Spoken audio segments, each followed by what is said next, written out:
soit avec vous. Et avec votre esprit. Chers frères et sœurs, chers amis, c'est une très grande joie pour moi d'être parmi vous ce soir. Et je remercie donc Hervé de m'avoir invité à partager son action de grâce pour les 20 ans de son ordination presbytérale. Je me rappelle, c'était le 28 janvier 2001, dans la collégiale Saint-Jean-Baptiste à Pézenas, que je l'avais donc ordonné prêtre. Cette même année, d'ailleurs, elle était faste, puisque le 24 juin, j'avais ordonné aussi 4 prêtres, Bertrand Lacombe, Lionel Robin, Emmanuel Casati et Pierre Brugis. Voilà, une belle année. Je crois que célébrer l'anniversaire d'une ordination, c'est pas simplement se rappeler une date ou évoquer quelques souvenirs, c'est aussi finalement se replonger plus profondément dans la source d'eau vive de l'Esprit Saint. Saint Paul dit d'ailleurs à Timothée, l'invite à raviver le don spirituel qu'il a reçu avec l'imposition de ses mains. Voilà. Et c'est vrai que dans l'ordination, nous recevons un don spirituel par l'imposition des mains. La plupart d'entre vous, vous avez été confirmés, il y a eu aussi une imposition des mains, vous avez reçu aussi le don de l'Esprit, et à travers l'ordination, que ce soit l'ordination sacerdotale, l'ordination diaconale, il y a aussi un don spirituel qui est donné. Pas simplement d'ailleurs pour le jour de l'ordination, mais qui nous accompagne toute notre vie pour faire face justement à ce ministère que le Seigneur nous envoie. Oui, nous pouvons compter sur le don de l'Esprit. C'est un esprit d'amour, un esprit de miséricorde, c'est un esprit de pardon. C'est cet esprit que nous demandons au Seigneur en nous reconnaissant pécheurs de nous.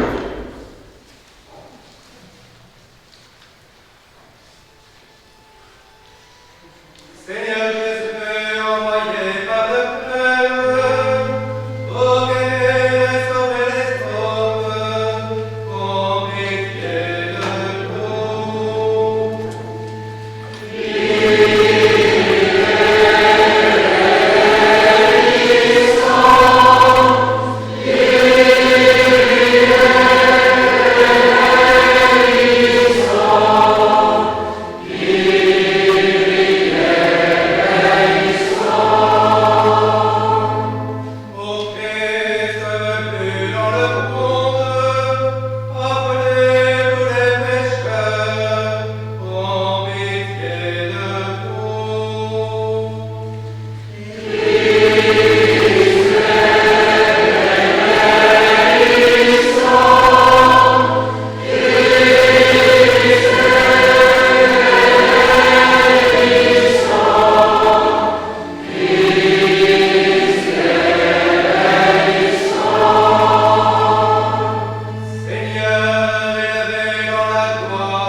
Seigneur, que ton peuple tout entier participe au sacerdoce de ton Fils, et tu confies à certains de ses membres la charge de le sanctifier, de le conduire et de l'enseigner au nom du Christ. Accorde à tous ceux dont tu as fait ces prêtres la grâce d'être fidèles à leur mission, que par leur ministère et toute leur vie, ils aident les hommes et servent ta gloire. Par Jésus-Christ, ton Fils, notre Seigneur et notre Dieu, qui vit avec toi et le Saint-Esprit, maintenant et pour les siècles des siècles.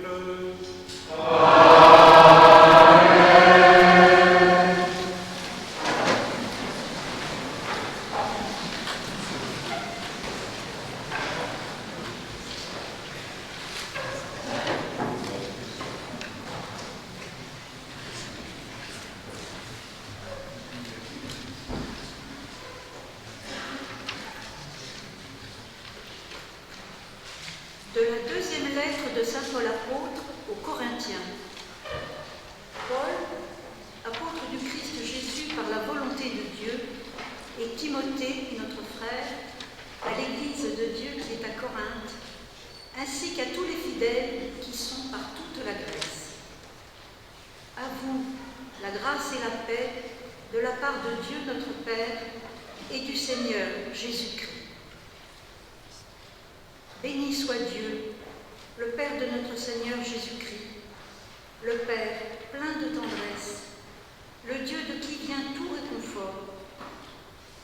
Dans nos détresses, il nous réconforte. Ainsi, nous pouvons réconforter tous ceux qui sont dans la détresse, grâce au réconfort que nous recevons nous-mêmes de Dieu. En effet, de même que nous avons largement part aux souffrances du Christ, de même, par le Christ, nous sommes largement réconfortés. Quand nous sommes dans la détresse, c'est pour que vous obteniez le réconfort et le salut. Et quand nous sommes réconfortés, c'est encore pour que vous obteniez le réconfort. Et cela vous permet de supporter avec persévérance les mêmes souffrances que nous.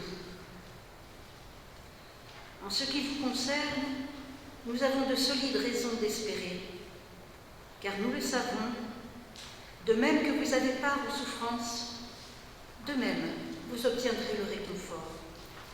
Parole du Seigneur. Seigneur.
bas, voyant les foules, Jésus gravit la montagne. Il s'assit et ses disciples s'approchèrent de lui. Alors, ouvrant la bouche, il les enseignait. Il disait, « Heureux les pauvres de cœur, car le royaume de Dieu est à eux. Heureux ceux qui pleurent, car ils seront consolés. Heureux les doux, car ils recevront la terre en héritage. Heureux ceux qui ont faim et soif de la justice, car ils seront rassasiés. Heureux les miséricordieux, car ils obtiendront miséricorde. Heureux les cœurs purs, car ils verront Dieu. Heureux les artisans de paix, car ils seront appelés fils de Dieu. Heureux ceux qui sont persécutés pour la justice, car le royaume des cieux est à eux. Heureux êtes-vous si l'on vous insulte, si l'on vous persécute, si l'on dit faussement toutes sortes de mal contre vous à cause de moi.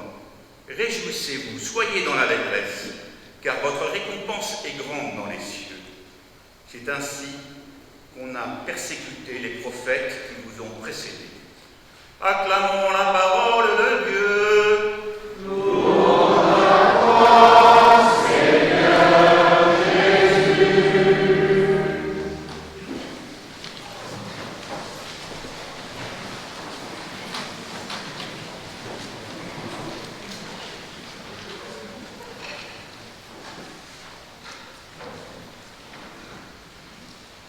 Chers amis, ce début de la deuxième épître de saint Paul aux Corinthiens, qui nous est proposé en lecture par la liturgie de ce jour, convient bien, me semble-t-il, à un anniversaire d'ordination.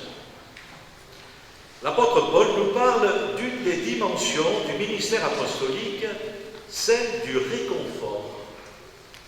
Il écrit « Dans toutes nos détresses, Dieu nous réconforte, ainsi nous pouvons réconforter tous ceux qui sont dans la détresse grâce au réconfort que nous recevons nous-mêmes de Dieu. » Le terme de réconfort est la traduction du mot grec paraklésis, que l'on traduit aussi par le terme de consolation. La signification de ce terme est plus ample que simplement le fait de consoler quelqu'un qui pleure ou de soutenir qui est dans l'épreuve. Il signifie plus largement affermir, soutenir, accompagner, fortifier. Je pense à ce passage du prophète Isaïe qui écrit « Fortifiez les mains défaillantes, affermissez les genoux chancelants, dites au cœur léger, soyez forts, ne craignez pas, voici votre Dieu. » Ce ministère d'affermissement me paraît être au cœur de la responsabilité pastorale des prêtres aujourd'hui. Vous ne m'en voudrez pas si dans cette homélie, évidemment, je vais plutôt parler des prêtres, voilà, et réfléchir sur le ministère sacerdotal. Nous sommes dans un environnement qui n'est pas naturellement porteur pour une démarche de foi, ni pour une pratique de la vie chrétienne. Je le vois bien autour de moi, beaucoup de jeunes, mais aussi de moins jeunes, se posent des questions, traversent des épreuves, des périodes de doute, ils ne savent plus très bien où ils en sont. Et je crois qu'il est de notre responsabilité pastorale de les aider, de les accompagner, de les soutenir dans une démarche de foi, d'espérance et d'amour. Je crois que c'est une des responsabilités fondamentales des prêtres, une de leurs responsabilités pastorales, qui est justement d'accompagner, soutenir et fortifier le peuple de Dieu. Soutenir dans la foi. Nous avons à être témoins d'un Dieu proche, d'un Père qui a envoyé son Fils comme compagnon de route, un Dieu fidèle sur lequel nous pouvons compter.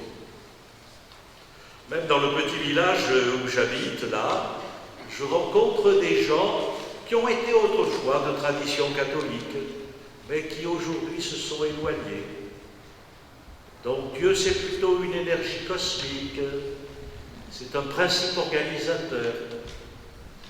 Nous avons à rappeler, à conduire justement à ce qui est le centre de la foi, c'est que nous croyons en un Dieu qui est personnel, qui veut entretenir avec nous une relation personnelle. Et je crois qu'un des points importants du ministère apostolique, c'est d'inviter à la confiance. Confiance en un Dieu tendre et miséricordieux, un Dieu qui nous aime et qui nous pardonne, un Dieu qui ne nous abandonne pas. C'est le témoignage que saint Paul ne cessera de donner lorsqu'il écrira dans l'Épître aux Romains, « Oui, j'en ai l'assurance, rien ne pourra nous séparer de l'amour de Dieu manifesté en Jésus-Christ, notre Seigneur. » On peut compter sur le Seigneur. Le Seigneur tient bon.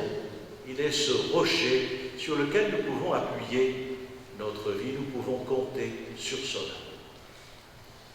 Soutenir dans la foi, mais soutenir aussi dans l'espérance. Il faut soutenir les chrétiens dans l'espérance, et celle-ci n'est pas facile. Les multiples formes de la crise que nous traversons, sanitaire, économique, écologique, ne nous portent pas trop à l'optimisme. L'avenir est incertain. Même pour programmer un certain nombre d'activités, il y a encore quelques temps, on se disait, mais on ne sait pas trop si on pourra le tenir ou pas. Voilà. Est-ce que ce sera en présentiel ou en virtuel?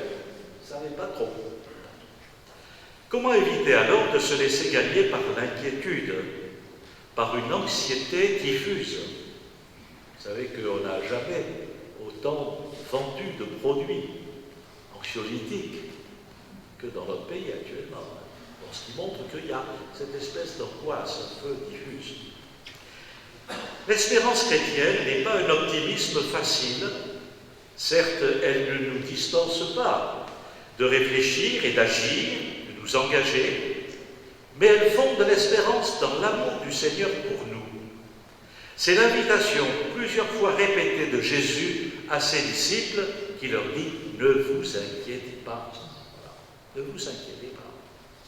Ne laissez pas complètement votre cœur, j'allais dire, être paralysé par l'anxiété ou par la crainte. Le Père sait ce dont vous avez besoin et il vous le donnera en temps opportun.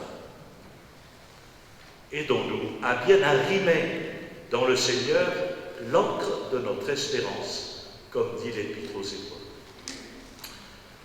Soutenir dans la foi, soutenir dans l'espérance, soutenir dans l'amour. Le Seigneur nous appelle à aimer, et chaque homme, vous le sentez bien, porte en lui une aspiration à l'amour. Mais il y a souvent loin du désir à la réalité. Si nous regardons quand même d'à peu près notre vie, faisons un examen de conscience, nous regardons aussi ce qui se passe autour de nous dans notre société, nous voyons que nos amours ou nos affections sont souvent sélectifs. On a un réseau de gens qu'on aime. Après, il y a les autres. Ces amours sont aussi intermittents. On aime pour un temps, et après ça change, un peu selon les intermittences du cœur. Des fois, nos amours, nos affections sont intéressés. Notre amour se calibre souvent à la réponse qu'il reçoit. On veut bien donner à l'autre, mais à la mesure de ce qu'on reçoit de lui. Donnant, donnant. Voilà. Or, dans l'Évangile, le véritable amour est gratuit, généreux, fidèle, qui fait toujours les premiers pas et qui fait de toute personne notre prochain. Nous devons, comme pasteurs, proposer sans cesse de se mettre et de se remettre à l'école de l'Évangile. à l'école de l'amour selon l'Évangile. Nous avons rappelé qu'un amour pour la vie est possible au moment où beaucoup en doutent autour de nous.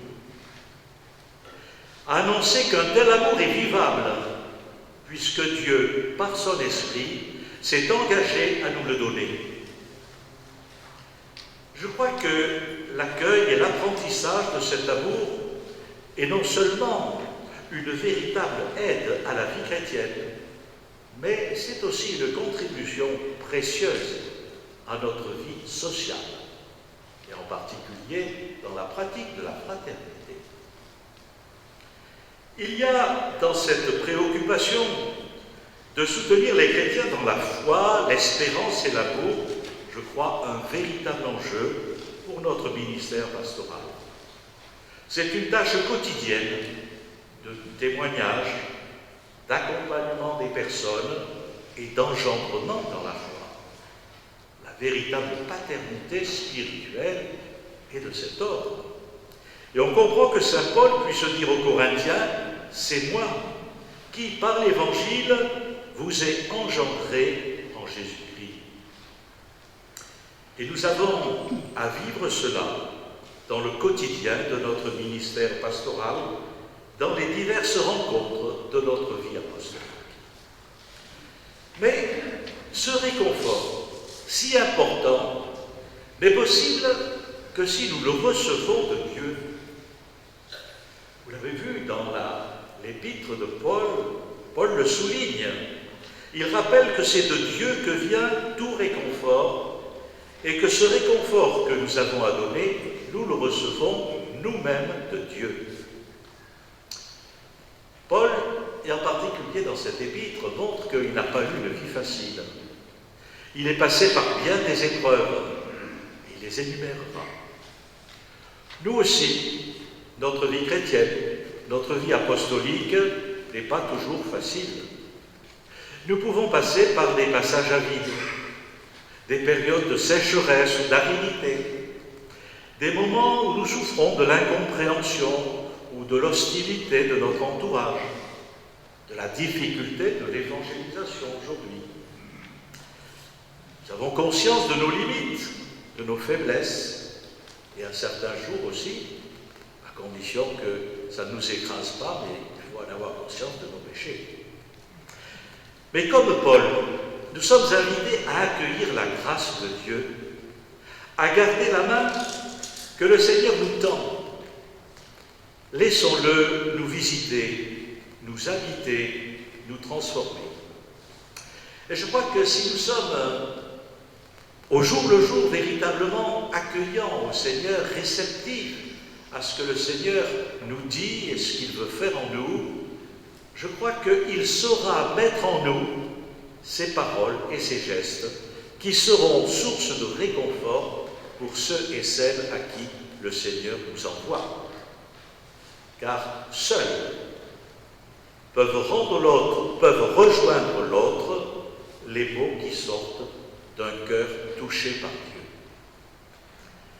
N'oublions pas, enfin, que nous ne sommes pas seuls. Le Seigneur nous accompagne. Comme saint Marc le dit à propos des disciples, dans la finale de son évangile, quant à eux, ils partirent prêcher partout. Le Seigneur agissait avec eux et confirmait la parole par les signes qui l'accompagnaient. Voilà, Hervé, ce que je te souhaite, voilà ce que nous pouvons aussi nous souhaiter, aussi mutuellement les uns les autres, et demander au Seigneur comme une grâce dans la prière. Amen.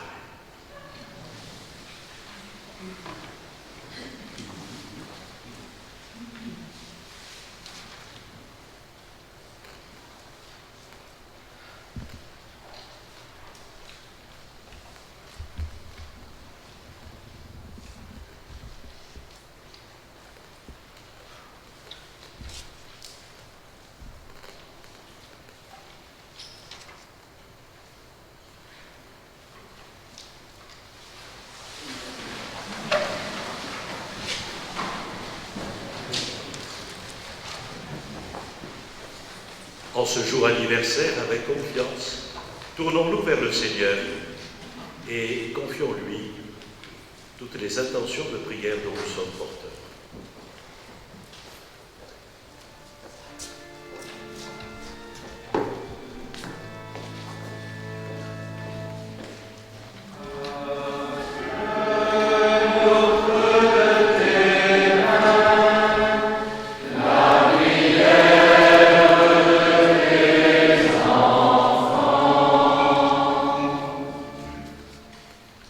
Dieu d'amour, nous te confions en ce jour toutes les vocations sacerdotales et plus particulièrement les 17 séminaristes du diocèse de Montpellier, qu'ils puissent être à l'image du bon pasteur et se préparer au service de ton Église. Seigneur, nous te prions.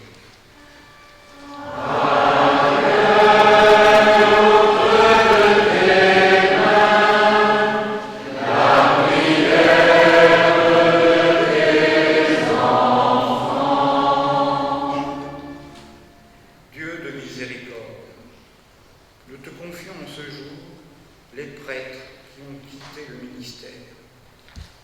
Que face souvent à notre incompréhension et tristesse, nous puissions les soutenir et les accompagner dans leur vie nouvelle. Seigneur, nous te prions.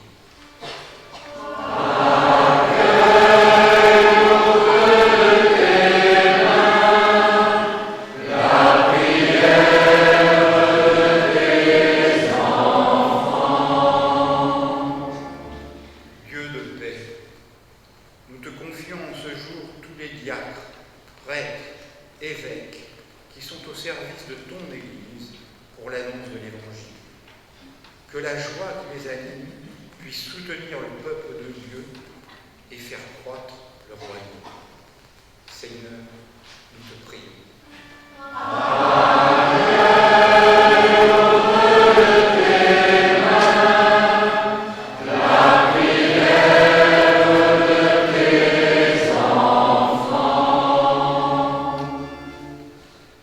Aux appels de ton peuple en prière, réponds, Seigneur, en ta bonté. Donne à chacun la claire vision de ce qu'il doit faire et la force de l'accomplir. Par Jésus, le Christ, notre Seigneur. Amen.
Seigneur soit avec vous.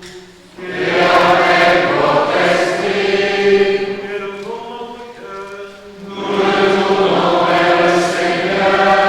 Rendons grâce au Seigneur notre Dieu. Cela est juste et bon.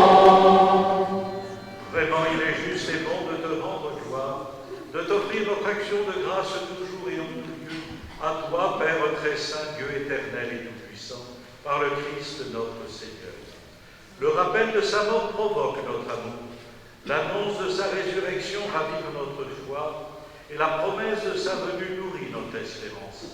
C'est pourquoi, avec les anges et tous les saints, nous chantons et proclamons.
Proclamons le mystère de la foi.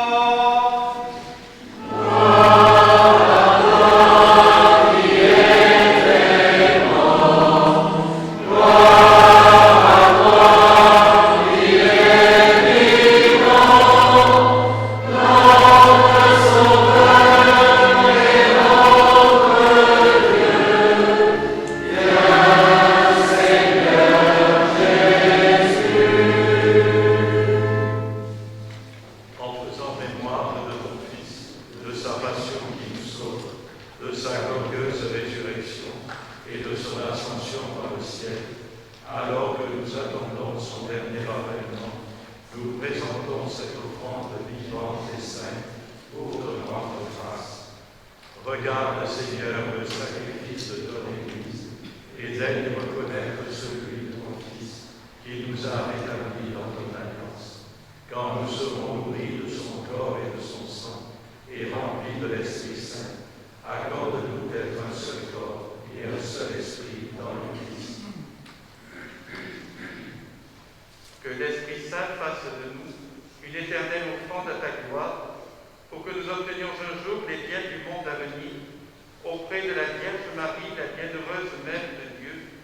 avec saint Joseph son époux, les apôtres, les martyrs et tous les saints qui ne cessent d'intercéder pour nous. Et maintenant nous te supplions, Seigneur, par le sacrifice qui nous réconcilie avec toi, étends au monde entier le salut et la paix. Affermis la foi et la charité de ton Église au long de son chemin sur la terre. Veille sur ton serviteur, le pape François, et notre évêque Pierre-Marie, son auxiliaire Alain, l'ensemble des évêques, les prêtres, les diacres, et tout le peuple des rachetés. Écoute les prières de ta famille assemblée devant toi, et ramène à toi, Père très aimant, tous tes enfants dispersés. Pour nos frères défunts, plus particulièrement pour les prêtres qui ont servi le diocèse de Montpellier, pour la famille Taillade et Ducel, pour les hommes qui ont quitté ce monde et dont tu connais la droiture, Seigneur, je te prie. Reçois-les dans ton royaume. Nous espérons être comblés de ta gloire, tous ensemble et pour l'éternité, par le Christ notre Seigneur, par qui tu donnes au monde toute grâce et tout bien.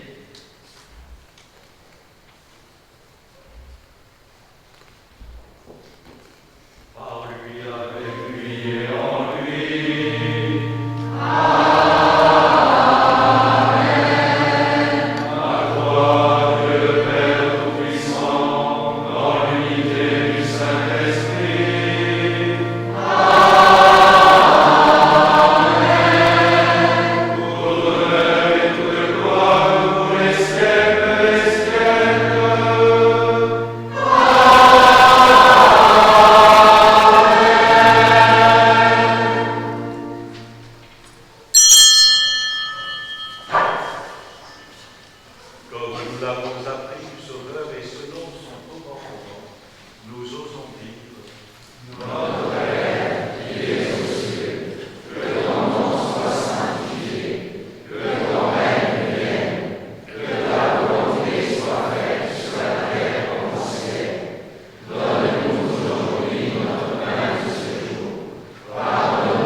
Délivre-nous de tout mal, Seigneur, et donne la paix à notre temps. Par ta miséricorde, libère-nous du péché. Rassure-nous devant les épreuves en cette vie, où nous espérons le bonheur que tu promets et l'avènement de Jésus-Christ, notre Sauveur. Car c'est à toi qu'appartiennent le règne, la puissance et la gloire, pour les siècles des siècles. Seigneur Jésus-Christ, tu attires tes apôtres. Je vous laisse la paix, je vous donne ma paix.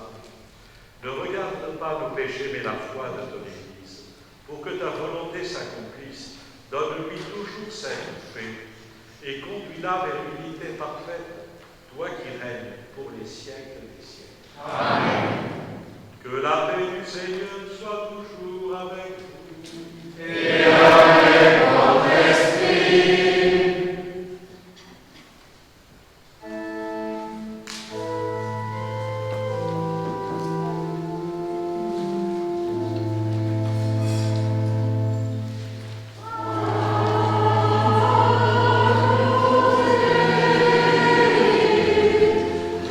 Victoris peccator.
Voici l'agneau de Dieu qui enlève le péché.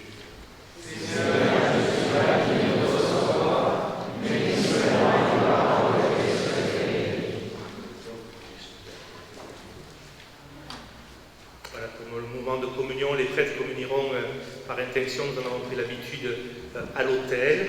Et puis, pour les fidèles, bien entendu, vous savez, depuis quelques mois, quelques semaines même, nous ne processionnons pas. C'est les prêtres, ce sera le Père Alain-Marie da Silva et le Père Paul Camaté, ainsi que les deux diacres, Benoît et Bernard, qui donneront la communion. Merci de rester à votre place.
Prions le Seigneur. Nous venons de prendre part à cette Eucharistie, Seigneur, en te l'offrant et en y communiant. Qu'elle soit la force de tes prêtres et de tous les membres de ton Église. Qu'un amour indéfectible les unisse à toi et les dispose à te servir par Jésus, le Christ notre Seigneur. Amen. Vous pouvez vous asseoir.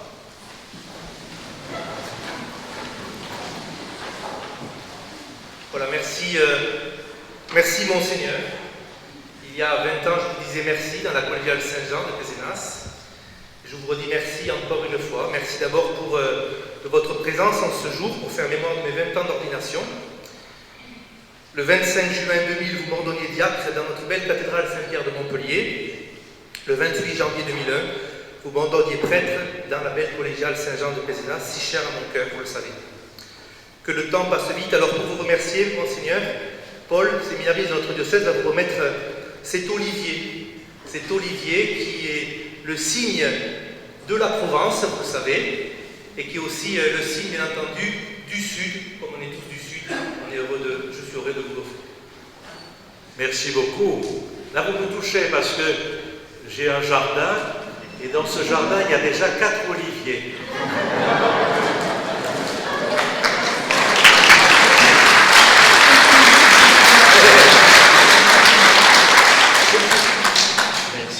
Mais c'est pas tout, j'ai fait 40 kilos d'olives et j'ai eu 6 litres et demi d'huile d'olive.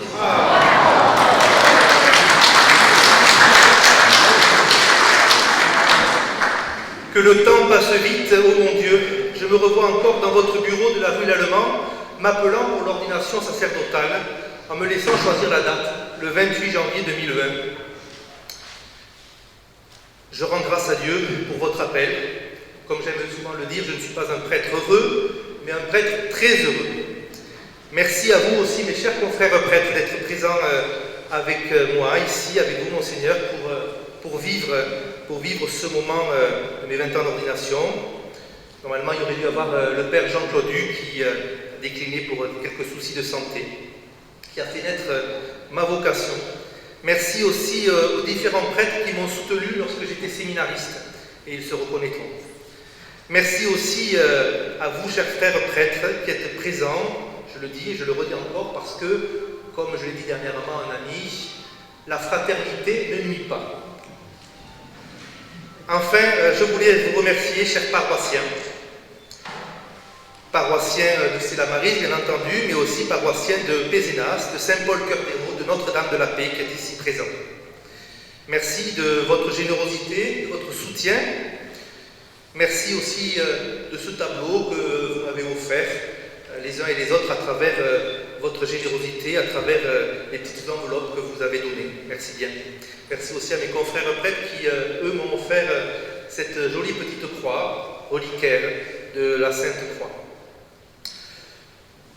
Je tenais aussi, si vous le permettez, à remercier celles et ceux qui se sont investis pour l'organisation de cette journée, plus particulièrement autour de différents paroissiens. Alors je ne vais pas les nommer parce que je risque d'en oublier quelques-uns, mais en tout cas merci à celles et ceux qui ont pris du temps pour préparer l'apéritif qui va suivre, pour préparer la célébration à travers le chant. Merci entre autres à la chorale et à son chef de chœur.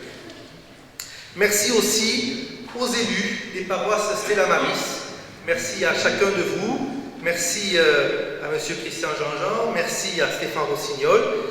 Merci plus particulièrement, puisque c'est le maire du coin, à Yvon Mourel, avec Dominique, son élu, pour être présent ici pour mes 20 ans d'ordination. Merci à monsieur le sénateur Bourgi de sa présence, qui me touche beaucoup. Je suis très heureux de pouvoir vous réunir sur une même ligne si parfois vous êtes dans les oppositions.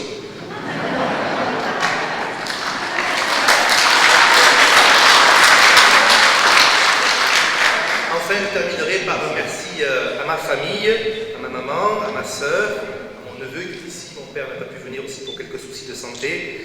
Merci en tout cas à chacun et chacune d'entre vous. Je ne serai pas plus long. Je vous invite simplement à vous mettre debout pour recevoir la bénédiction du Seigneur, pour prendre le dernier chant, et nous nous retrouverons à la sortie pour tout simplement un verre de l'amitié. serait bon, les prêtres, qu'on puisse processionner jusqu'à la Croix de Malte pour faire une photo souvenir. Je pense que Georges ou Philippe pourront faire cette photo. Merci bien. Le Seigneur soit avec vous.